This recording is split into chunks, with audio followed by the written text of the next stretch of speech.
এত সহজ রেসিপি আগে জানতাম না। একদিন বানিয়ে খেলে গ্যারান্টি দিচ্ছি আবারও বানিয়ে খেতে ইচ্ছে করবে। অল্প কিছু উপকরণ দিয়ে খুব সহজেই তৈরি করা যায় এই অসাধারণ নাস্তাটি।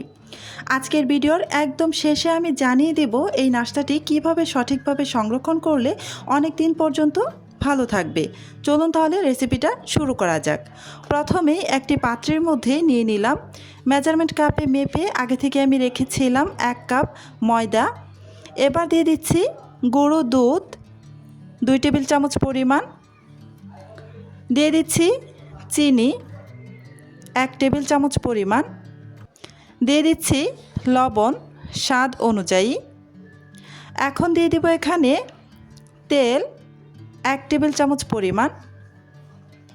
এবার সমস্ত কিছু খুব ভালোভাবে ময়াম দিয়ে নিতে হবে। অবশ্যই একটু সময় নিয়ে ভালো করে ময়াম দিয়ে নেবেন। এখন পর্যন্ত যারা যারা আমার ভিডিওটা দেখতেছেন প্লিজ আমার ভিডিওতে একটা লাইক দিয়ে দিবেন।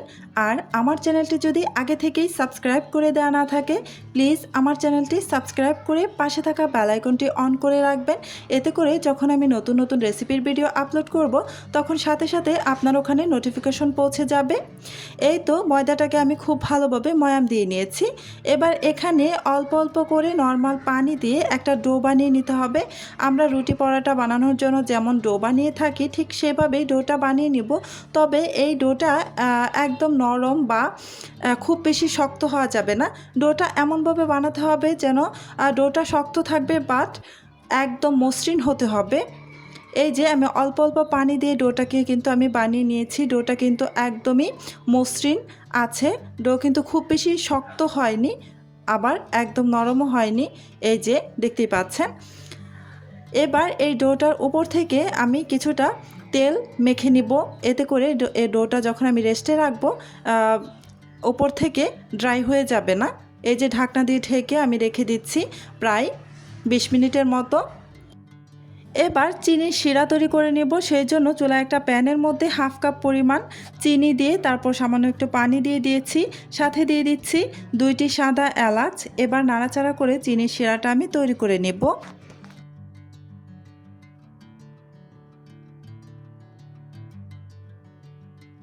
শিরাটা তৈরি করে নেওয়া হয়ে গিয়েছে। এবার আমি এই শিরাটাকে একটা সাইডে রেখে দেব।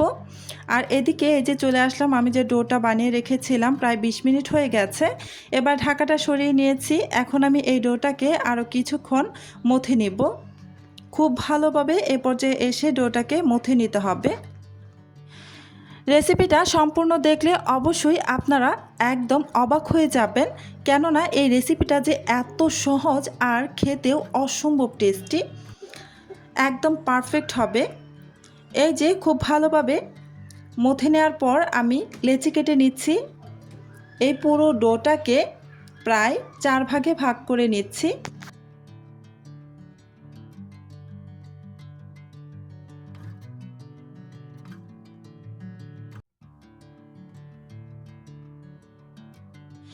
লেচি কেটে নেওয়া হয়ে গিয়েছে। এবার এখান থেকে একটি লেচি নিয়ে নিচ্ছি।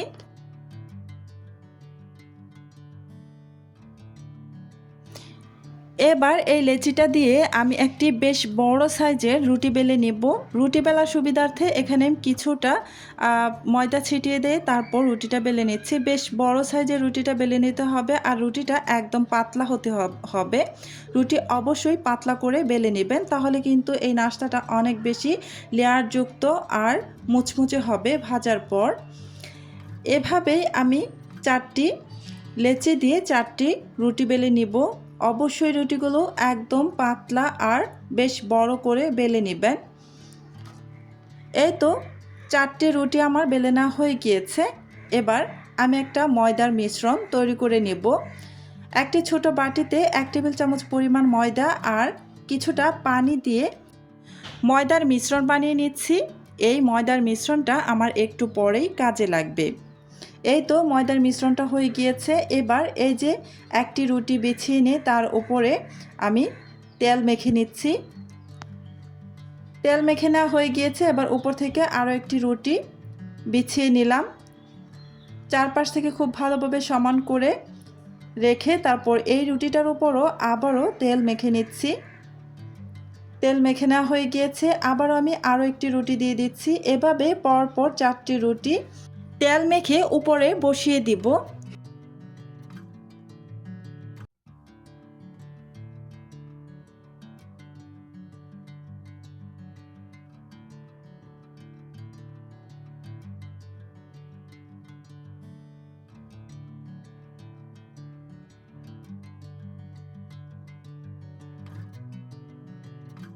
চারটি রুটি খুব ভালোভাবে বিছিয়ে নেওয়া হয়ে গিয়েছে। এবার একটি ছুরির সাহায্যে এই যে ভিডিওতে লক্ষ্য করলেই বুঝতে পারবেন আমি কিভাবে কেটে নিচ্ছি। আমি লম্বালম্বিভাবে ছুরির সাহায্যে কেটে নিচ্ছি। একটু সমান করে কাটার চেষ্টা করবেন। এই যে সম্পূর্ণ রুটিটা আমার কাটা হয়ে গিয়েছে। এবার রোল করে নিব। আপনারা অবশ্যই ভিডিওতে একটু খেয়াল করুন আমি কাজটা কিভাবে করছি। আমি যে ময়দার মিশ্রণটা তৈরি করেছিলাম সেখান থেকে ময়দার মিশ্রণ এভাবে লাগিয়ে নিয়ে এই যে পেঁচিয়ে নিচ্ছি। এতে করে কিন্তু খুলে আসার সম্ভাবনা থাকবে না। লেয়ারগুলো একটা আরেকটার সাথে লেগে থাকবে, খুলে যাবে না। ময়দার মিশ্রণ অবশ্যই লাগিয়ে নেবেন, এতে করে লেয়ার খুলে যাবে না। ভাজার সময় খুব সুন্দরভাবে ভাজতে পারবেন। এই যে একটা আরেকটার সাথে এভাবে জোড়া দিয়ে আমি বানিয়ে নিচ্ছি। দেখতেই পাচ্ছেন এই যে একটি তৈরি করে নেওয়া হয়ে গিয়েছে। এটাকে একটা সাইডে রেখে দিচ্ছি। আমি বাকিগুলোও তৈরি করে নেব। সেমভাবে আমি বাকিগুলোও তৈরি করে নিচ্ছি। আপনারা দেখে নিশ্চয়ই বুঝতেই পারতেছেন।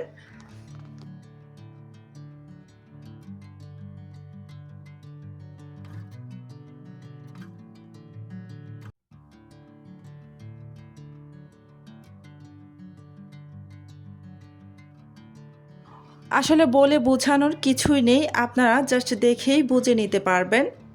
এই তো আমার আরও একটি তৈরি করে নেওয়া হয়ে গিয়েছে। এভাবেই বাকিটাও তৈরি করে নিয়েছি। এই যে এবার এখান থেকে একটি আমি নিয়ে এই যে পিঁড়ির উপরে রেখে হাত দিয়ে উপর থেকে হালকা করে একটু প্রেস করে নিচ্ছি। আপনারা চাইলে বেলনির সাহায্যে হালকা করে একটু বেলে নিতে পারেন, তবে আমার বেলনির সাহায্যে বেলে নেওয়ার কোনো দরকার পড়েনি। এমনি আঙ্গুলের সাহায্যে প্রেস করে বানিয়ে নিয়েছি। এবার চলে আসলাম চুলায় একটা প্যান বসিয়ে পর্যাপ্ত পরিমাণে সয়াবিন তেল গরম করে তারপর এখানে একটি নাস্তা দিয়ে দিলাম। এই নাস্তাটা তৈরি করার আগে আসলে আমি দেখিনি, আমার ঘরে পর্যাপ্ত পরিমাণে তেল ছিল না। তো যতটুকু ছিল আমি ততটুকু দিয়েই ভেজে নিচ্ছি। এই নাস্তাটা অবশ্যই আপনারা ডুবো তেলে ভেজে নেবেন, এতে করে লেয়ারগুলো খুব সুন্দরভাবে বোঝা যাবে। আর এমনিতেও বোঝা যায়, আর ডুবো তেলে যদি ভাজেন তাহলে কিন্তু একদম ভীষণ মুচমুচে হয়। আপনারা যদি সংরক্ষণ করে রাখতে চান তাহলে অবশ্যই ডুবো তেলে ভাজবেন, আর যদি সাথে সাথে খেয়ে নিতে চান তাহলে কিন্তু এই অল্প তেলেও ভেজে নিতে পারবেন। এই যে একটি কিন্তু নাস্তা আমার ভাজা হয়ে গিয়েছে। আমি আরও একটি নাস্তা দিয়ে দিলাম ভেজে নেওয়ার জন্য।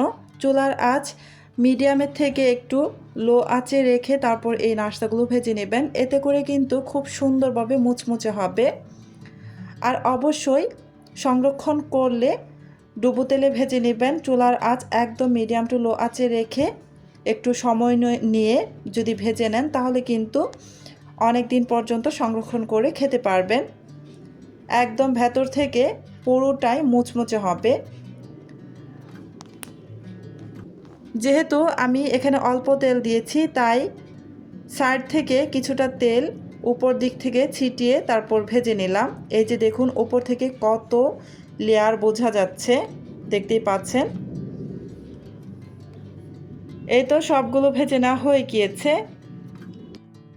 আশা করি আজকের মুচমুচে নাস্তার রেসিপিটি আপনাদের ভালো লেগেছে। এই নাস্তাটি সম্পূর্ণ ঠান্ডা করে এয়ারটাইট বক্সে সংরক্ষণ করলে অনেক দিন ভালো থাকবে।